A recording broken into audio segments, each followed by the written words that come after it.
Before you were born, right? We're talking 80s, 90s, late 1900s. You know how it is. We're talking your parents' generation. Your parents probably went to arcade.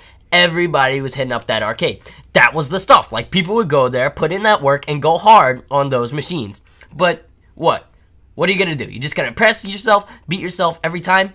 No. So that's when competitions got involved, right? People would try to get the highest score in Pac-Man, Space Invaders, and like Galaga, and they would even beat each other up in Dead or Alive and Street Fighter. So all that happens, and tournaments just got bigger and bigger and bigger as the years went on, and eventually it became a huge scene, bringing in masses of followers who were willing to sponsor the events with their money. And bam! That laid the groundwork for esports today. Alright, so one of the first things that got esports off the ground was the fighting game community. It started off with Street Fighter in the arcades, and now there's a whole bunch of different titles, each with its own take on the genre. There are many tournaments today, and the largest one is EVO by far. EVO brings in people from across the globe to participate in competitions in Street Fighter, Mortal Kombat, Marvel vs. Capcom, and Super Smash Bros. Super Smash Bros. Is the most popular title today, bringing in $858,000. That's a lot of money, right? Maybe not so much compared to other genres. Kicking off in the early 2000s, a new game genre began gaining momentum, the first-person shooter.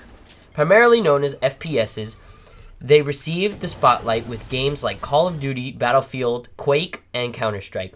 More recently, however, Call of Duty and Battlefield, as well as Quake, have been outshined by Counter-Strike due to its accessibility and more competitive design. This Big Daddy reeled in $17 million throughout the series' career and now pulls in 27 million viewers on Twitch. And while they don't all view at the same time, the number is massive regardless.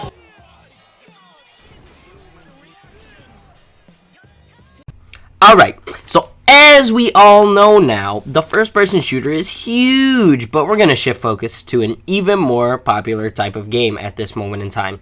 That would be the MOBA, or Multiplayer Online Battle Arena. Back in 2002, the game developing company Blizzard released Warcraft 3, a real-time strategy game, or RTS. You can kind of think of it like chess, where players control units to defeat their opponents. Blizzard also released with it the Warcraft 3 World Editor. This allowed devoted players to create their own maps to share with others online. One modder named Ull created Defense of the Ancients, or Dota. In Dota, players control heroes with powerful abilities and work together to destroy the enemy base. In 2009, Riot Games released League of Legends and marketed it as a MOBA. League was very similar to Dota and today rivals its success. Said success led companies like Valve, Hi-Rez Studios, and Blizzard to create their own MOBAs. In 2013, Riot held the League of Legends World Championship in the Staples Center in Los Angeles. The first place prize was $1 million and recognition from the more than 32 million viewers. That year, more people watched the League of Legends World Championship than the NBA Finals. Today, Dota 2 is the game that has awarded the most prize money at $51 million, and League of Legends is closest at second, having awarded half of that. The most recent example of a game officially becoming an esport is the successor to Supersonic Acrobatic Rocket Power Battle Cars, Rocket League. Rocket League is a very original game where players control a car and play soccer in an arena with other players. The game is very entertaining and is almost entirely skill-based.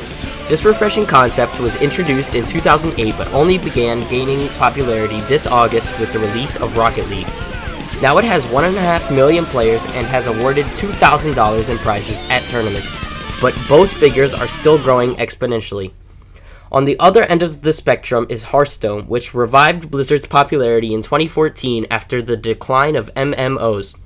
Hearthstone is a virtual online card game with unique mechanics that drew in over 30 million players today.